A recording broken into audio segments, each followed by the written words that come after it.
Cowboy was given a black girl as a cruel joke.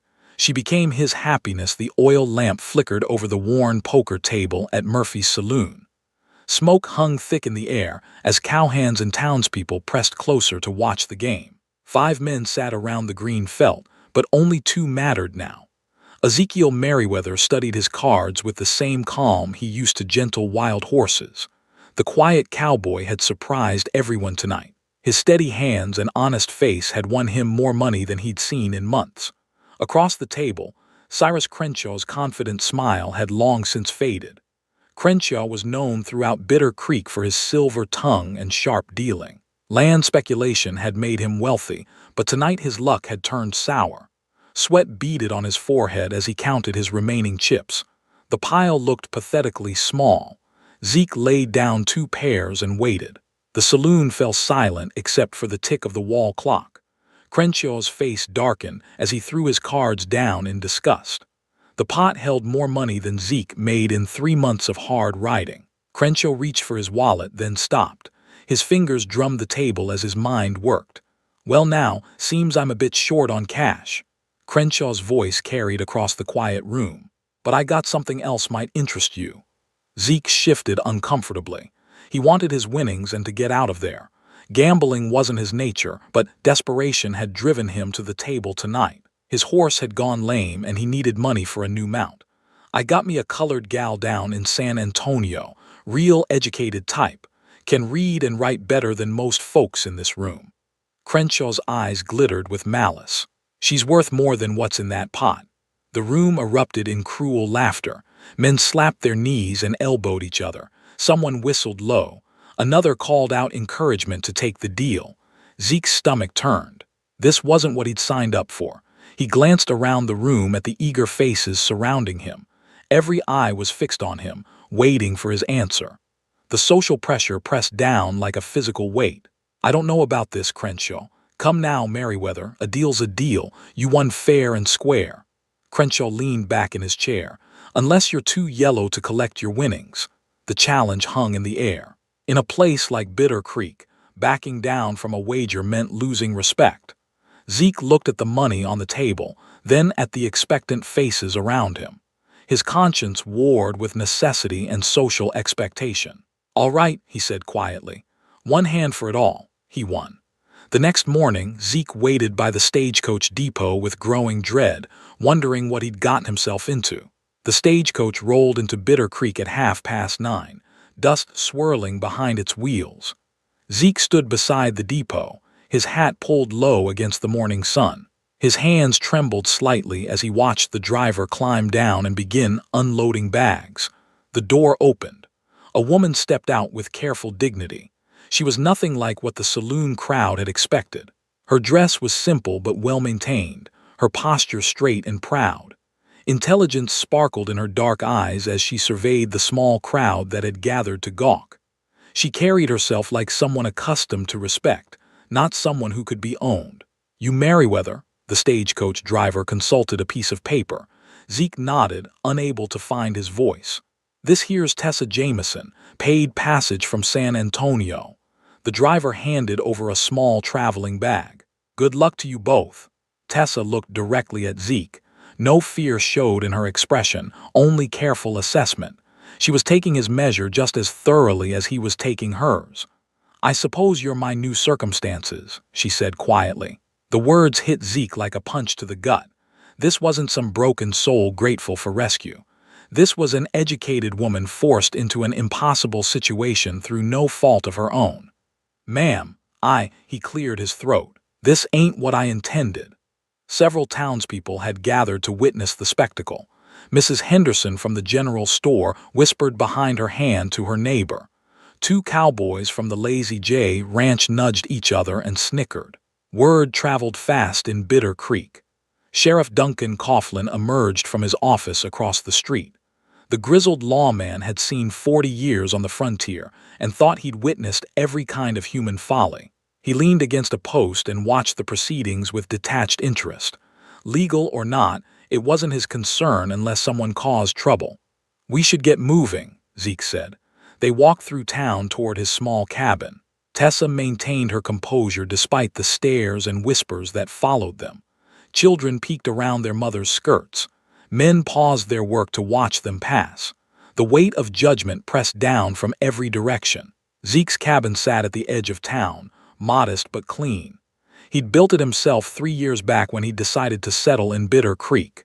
2 rooms, a small kitchen, and a lean-to for his horse. "You can have the back room," he said, opening the door.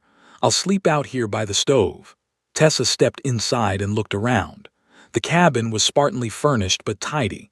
Books sat on a small shelf, more than most cowboys owned.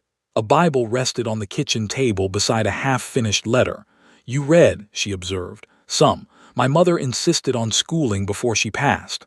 "Mine too." Tessa set down her bag, though she had to fight harder for the privilege. The comment hung between them, acknowledging realities neither wanted to discuss directly. Over the following days, their arrangement settled into an uncomfortable routine. Zeke left early for work on the surrounding ranches. Tessa kept to the cabin, emerging only for necessities. But even those brief excursions proved challenging. At Henderson's general store, Mrs. Henderson refused to serve Tessa directly. The woman would only conduct business with Zeke present, speaking to him about Tessa as if she weren't standing right there. Other shopkeepers followed suit. Children began throwing pebbles when Tessa walked to the well. Their parents watched from porches without intervening. Some even smiled. Respectable families crossed to the opposite side of the street when they saw her coming. Conversations stopped when she approached, then resumed in harsh whispers after she passed. The hostility affected Zeke's work as well. Several cowhands at the Morrison Ranch made crude jokes about his housekeeping arrangements. When he didn't laugh along, they grew sullen. The foreman started assigning him jobs that kept him isolated from the other men. At the Lazy J, things were worse. 2 riders quit rather than work alongside him. The remaining hands treated him with barely concealed contempt. One afternoon, Zeke returned home to find Tessa tending to his horse behind the cabin. The mare had developed a severe limp that morning, and Zeke had feared she might need to be put down. But Tessa had the horse's hoof elevated, examining it with practiced hands. She'd located a deep stone wedged near the frog and was working it loose with careful precision. Her movements showed familiarity with animal anatomy. "Easy girl," Tessa murmured to the mare. "This will help." She extracted the stone and cleaned the wound with water and herbs Zeke didn't recognize. Then she applied a poultice and wrapped the hoof with strips of cloth. "Where'd you learn to do that?" Zeke asked. "A good doctor taught me many things." Tessa didn't elaborate, but her tone suggested fond memories. Animals and people aren't so different when it comes to healing. The horse's improvement was dramatic. Within 2 days, the limp disappeared entirely. Word spread through town, as it always did. Meanwhile, Crenshaw's bitterness festered. He'd expected Zeke to be humiliated by the arrangement, to become a laughingstock. Instead, Zeke's quiet dignity in the face of social pressure had earned him a different kind of respect from some quarters. This infuriated Crenshaw. The gambler began frequenting the saloons more often, buying drinks for anyone willing to listen to his complaints. He spoke of unnatural arrangements and questioned what kind of man would treat such a situation with respect rather than dominance. His words found fertile ground in some minds, poisoning the already tense atmosphere. The sickness came with the dawn. Mrs. Patterson found her youngest son burning with fever, his small body racked with violent cramps. By noon, 3 more children showed the same symptoms. The telltale signs were unmistakable to anyone who'd seen cholera before. Dr. Morrison had treated the territory's ailments for 15 years. He'd survived gunshot wounds, broken bones, and difficult births. But the disease that swept through Bitter Creek showed no mercy for experience. Within 48 hours, the town's only physician lay delirious in his own bed. Panic spread faster than the sickness itself. Families barricaded themselves in their homes. The healthy fled toward neighboring settlements, loading wagons with whatever they could carry. Those too poor to leave huddled behind locked doors and prayed. Sheriff Coughlin found himself managing a crisis beyond his expertise. Law and order meant nothing when death stalked the streets. He'd sent riders to Fort Collins begging for medical help, but the nearest doctor was 5 days away. Too far, too late. By the third day, 7 people had died. The youngest was barely 4 years old. Zeke returned from checking on his remaining livestock to find the town transformed. Shuttered windows stared like empty eye sockets from abandoned buildings. The few people still moving kept cloth pressed over their faces and hurried past without acknowledgement. He found Tessa sitting at their kitchen table, staring out the window at the ghost town Bitter Creek had become. "It's cholera," she said without turning around. "I've seen this before." Something in her voice made Zeke pause. Not fear, but recognition. The tone of someone who knew exactly what they were looking at. "People are dying," he said.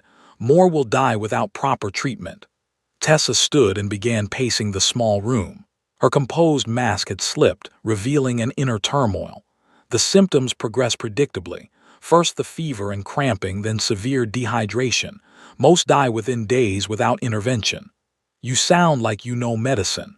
Tessa stopped pacing. For a long moment, she studied Zeke's face, weighing some internal decision. "I do know medicine." The admission hung between them like a revelation. A desperate pounding on the door interrupted whatever might have come next. Sheriff Coughlin stood on the threshold, his weathered face etched with exhaustion and despair. "Merriweather, I need help." His voice cracked slightly. "Lost 3 more today. The Henderson baby won't last the night without someone who knows healing." His eyes shifted to Tessa, then back to Zeke. Pride warred with necessity in his expression.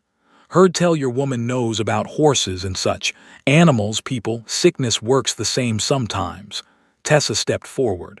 "I can help." Coughlin's jaw tightened. Accepting aid from her would shatter every social convention he'd upheld for decades. But children were dying. "What would you need?" "Clean water, lots of it. Willow bark if you can find any. Salt, sugar. Clean cloth for bandages." Tessa's voice grew stronger with each word. "And somewhere to treat people properly. The church is empty. Preacher fled yesterday." "That will work." As they prepared to leave, Tessa finally shared what she'd kept hidden. "Dr. Samuel Hartwell trained me." The name meant nothing to Zeke, but she spoke it with reverence. "In San Antonio, he was my father's employer, but more than that. He saw potential where others saw only a stable hand's daughter." She gathered supplies as she spoke, her movements efficient and purposeful. "Dr. Hartwell had no children of his own. For 12 years, from the time I was 8 until I turned 20, he taught me everything he knew. Anatomy, surgery, medicine preparation, childbirth, disease treatment. Why would he do that? Because he believed knowledge shouldn't die with him. Because he thought healing was more important than convention." Tessa tied her hair back with practiced motions. "He secretly trained several freed slaves. Said the world needed more healers, regardless of their color." They reached the church to find several desperate families already waiting. The building that had recently echoed with hymns now served as a makeshift hospital. Tessa surveyed the space with clinical efficiency. "We'll need separate areas for different stages of illness. Clean water source away from waste. Ventilation to prevent spread." She moved among the sick with confidence that surprised everyone present. Her hands were gentle but sure as she examined patients, asked questions, assessed symptoms. "This woman needs immediate rehydration. Mix salt and sugar in clean water, small sips every few minutes." She demonstrated the technique to a worried husband. "This child has progressed further. We need to control the fever first." Zeke watched her transformation with amazement. This was who Tessa truly was beneath the social constraints that had defined her since arriving in Bitter Creek. Not someone's property or problem, but a healer with knowledge that could save lives.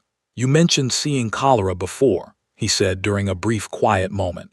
"San Antonio, 1869. Worse outbreak than this one. Dr. Hartwell and I treated over 200 patients in 6 weeks." Her hands never stopped moving as she prepared medicine. "Lost too many, but we saved more than we lost." "What do you need from me?" Tessa looked up, surprised by the question. In her experience, men typically told her what to do, not asked how they could help. Organization, supplies. Someone people will listen to when I tell them what needs doing. "You got it." Word spread quickly that the church had become a treatment center. Some families came desperately seeking help. Others stayed away, suspicious of Tessa's methods or unwilling to trust their lives to her care. But as the first patients began showing improvement, attitudes started shifting. The makeshift hospital needed organization that only military experience could provide. Zeke studied the chaos of desperate families, inadequate supplies, and overwhelming need. Something clicked in his mind, muscle memory from years he rarely discussed. "We need separate areas," he announced. "New patients here, recovering there, supplies in the back." Tessa glanced up from treating a feverish child. She'd expected resistance to her medical authority, not this systematic support. "You sound like you've done this before. Army logistics. Different war, same principles." Zeke began directing the transformation of the church space with quiet efficiency. He'd learned organization under fire during the conflict that split the nation. 3 years as a Union supply sergeant had taught him how to coordinate resources when lives depended on it. He positioned the sickest patients near the altar where Tessa could monitor them closely. Recovery beds lined the side walls where families could tend their improving loved ones. A supply station occupied the back corner, stocked with clean water, medicines, and food for helpers. "Tom Bradley, you and your boys bring water from the clean well behind the schoolhouse." Zeke's voice carried the authority of someone accustomed to being obeyed. "Mrs. Patterson, organize the women who want to help. We need people washing hands constantly, boiling water, preparing food." His military background revealed itself in small details. The way he established clear pathways through the space to prevent contamination. How he organized supplies for quick access during emergencies. The systematic approach to tracking which patients needed what treatment when. "During the war, I coordinated medical supply deliveries to field hospitals," he explained while setting up a triage area. "Saw enough doctors work to understand the basics. How to stop bleeding, set bones, assist during surgery.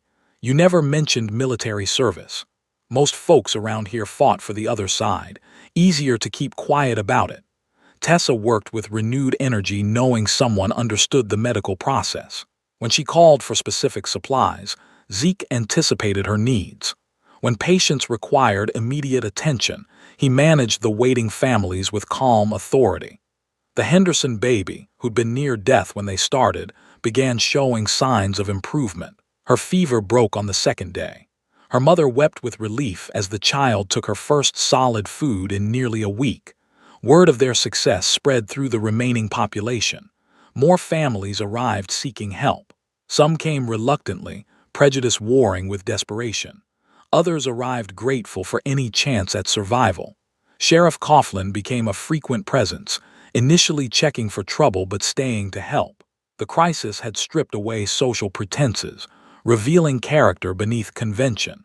He found himself respecting both Tessa's medical skill and Zeke's organizational leadership. "Never seen anything like it," he admitted while helping carry supplies. "You two work like you've been partners for years." But not everyone appreciated their efforts. Crenshaw appeared at the church on the fourth day, his usual polished appearance disheveled from drinking. He surveyed the organized treatment center with obvious displeasure. "Interesting setup you got here," he said loud enough for nearby families to hear. "Letting her play doctor with your children." Several people looked up nervously. Doubt crept across faces that had been filled with hope moments before. "She saved 6 lives already," Zeke replied quietly. "Has she? Or just delayed the inevitable?" Crenshaw's voice carried the practiced manipulation of a professional gambler. "Mighty convenient, this sickness showing up just when she needs to prove her worth." Tessa's hands stilled over her current patient. The accusation hit like a physical blow. "That's enough." Sheriff Coughlin stepped forward. Days of witnessing Tessa's dedication had changed his perspective completely. "This woman's been working around the clock saving people. I won't have you spreading poison in my town." "Your town?" Crenshaw laughed bitterly. "Half the population's fled or dead, some success." The confrontation drew attention from throughout the church. Families stopped their activities to listen. The tension threatened to undermine everything Tessa and Zeke had accomplished. "People are getting better," Mrs. Patterson spoke up unexpectedly. Her youngest son was among those showing improvement. "My boy was dying 3 days ago. Now look at him." Other voices joined hers, parents whose children had survived, husbands whose wives had recovered. The testimonies came hesitantly at first, then with growing confidence.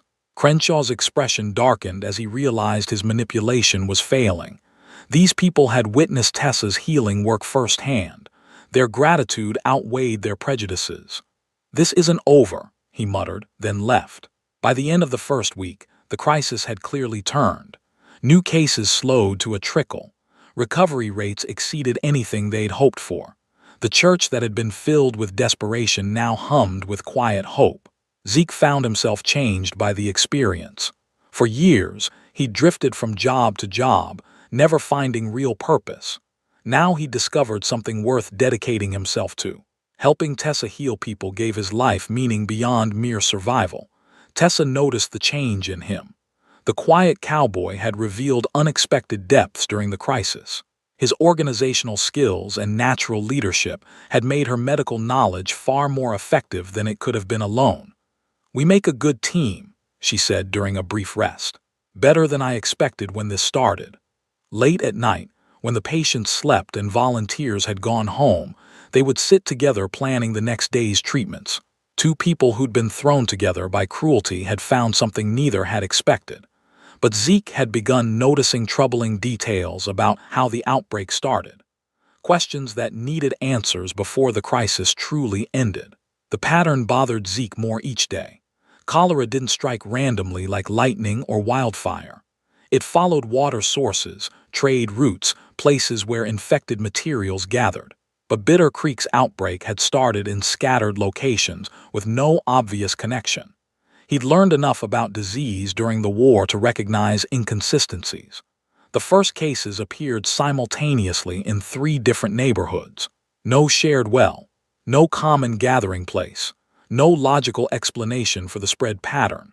While Tessa treated the remaining patients, Zeke began investigating quietly. He visited the homes where the sickness first appeared, asking careful questions about anything unusual in the days before people fell ill. At the Patterson house, he found the answer. "Strangest thing," Mrs. Patterson said while folding laundry her recovered son had soiled during his illness. "Day before Billy took sick, someone left a bundle of blankets on our porch. No note, nothing. Figured it was charity from the church. What happened to those blankets? Used them that very night. Billy complained they smelled funny, but we were grateful for the warmth." Zeke felt ice form in his stomach. Anyone else get blankets like that? The Hendersons mentioned something similar. The Morrison family too. 3 families, 3 bundles of blankets, 3 locations where cholera first appeared. Zeke rode hard to the Henderson place. Mrs. Henderson confirmed the story. Anonymous blankets had appeared on her porch the day before her baby fell ill. She'd washed them, used them, thought nothing of mysterious charity until now. The Morrison ranch told the same story. Blankets, no explanation. Sickness following within hours. Someone had deliberately infected Bitter Creek. Zeke's investigation led him to the freight office where all shipments into town were recorded. The clerk, grateful that his own family had survived thanks to Tessa's treatment, showed Zeke the delivery records without question. 3 entries caught his attention. Anonymous packages delivered to specific addresses on the same day. Paid for in cash by someone who hadn't left a name, but the handwriting on the delivery forms looked familiar. Zeke had seen that precise script before, on IOUs, on gambling debts, on the deed transfers Crenshaw used in his land speculation business. That evening, Zeke confronted Crenshaw outside Murphy's saloon. The gambler emerged unsteady from drinking, his usual polish completely gone. "Interesting coincidence," Zeke said quietly. "Blankets showing up just before folks got sick." Crenshaw's eyes sharpened despite the alcohol. "Don't know what you're talking about. Freight office keeps good records. Amazing what you can learn when people are grateful you saved their children. You can't prove anything." "Can't I?" Zeke pulled out a folded paper. "Delivery receipt, your handwriting, payment records showing cash transactions same day blankets arrived." Crenshaw's face went white, then red with fury. "So what if I did? This town needed shaking up. Too comfortable, too set in its ways." His voice slurred with drink and desperation. You think I wanted to spend my life in this backwater? I had plans, big plans. Plans that required people to die, plans that required people to leave. Crenshaw swayed slightly. Buy up properties cheap when folks fled. Sell to the railroad when they came through next year. Simple business. Except Tessa stopped your epidemic. The name brought fresh rage to Crenshaw's face. His entire scheme had collapsed because of her medical knowledge. Instead of mass death and exodus, Bitter Creek had pulled together and survived. Shouldn't have been possible. No doctor for hundreds of miles. People should have died or run. He laughed bitterly. Then your property shows up knowing more medicine than most real doctors. She saved this town. She ruined everything. Crenshaw's hand moved toward his gun, then stopped. Even drunk, he wasn't fool enough to draw on someone in the middle of town. Zeke walked away, leaving Crenshaw swaying outside the saloon. The next morning, Zeke brought his evidence to Sheriff Coughlin. The lawman studied the papers with growing disgust. His transformation during the crisis was complete. The man who'd once enforced social conventions without question now saw justice in clearer terms. "This is enough to hang him," Coughlin said finally. "Will you arrest him?" "Already sent deputies to bring him in, but he's gone, cleared out sometime during the night." Word of Crenshaw's guilt spread through Bitter Creek like wildfire. The revelation that their crisis had been manufactured for profit shocked even those who'd remained suspicious of Tessa's methods.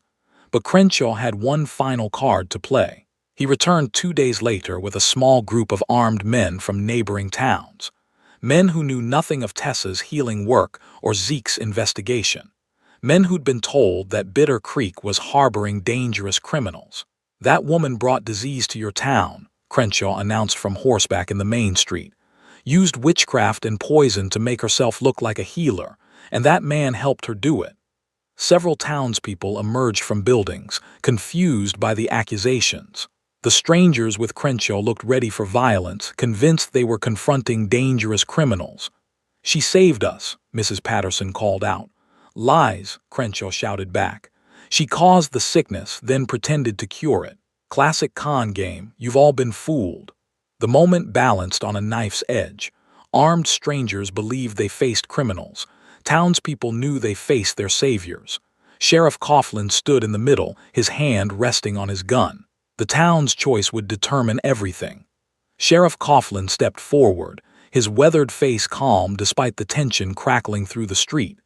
The armed strangers shifted nervously, hands hovering near their weapons. Crenshaw sat his horse with desperate confidence, believing his final gambit would succeed. "Boys, you've been misinformed," Coughlin said clearly. "This man here is the criminal. Got proof he deliberately spread disease in my town." "He's lying," Crenshaw snarled. "They're all under her spell. Can't you see what's happened here?" Tom Bradley emerged from his shop, his young son beside him. The boy who'd nearly died now stood healthy and strong. "This woman saved my child's life, worked day and night when he was dying." Mrs. Henderson appeared in her doorway, her baby in her arms. The infant gurgled happily, showing no sign of the illness that had nearly claimed her. "My daughter would be dead without Tessa's care." More voices joined the chorus. Parents whose children had survived. Spouses whose partners had recovered. Neighbors who'd witnessed the tireless healing work firsthand. "Look around you," Sheriff Coughlin addressed the armed strangers. "Do these look like people who have been harmed? Or people who have been saved?" Doubt crept across the faces of Crenshaw's hired men. They'd expected to find a terrorized population.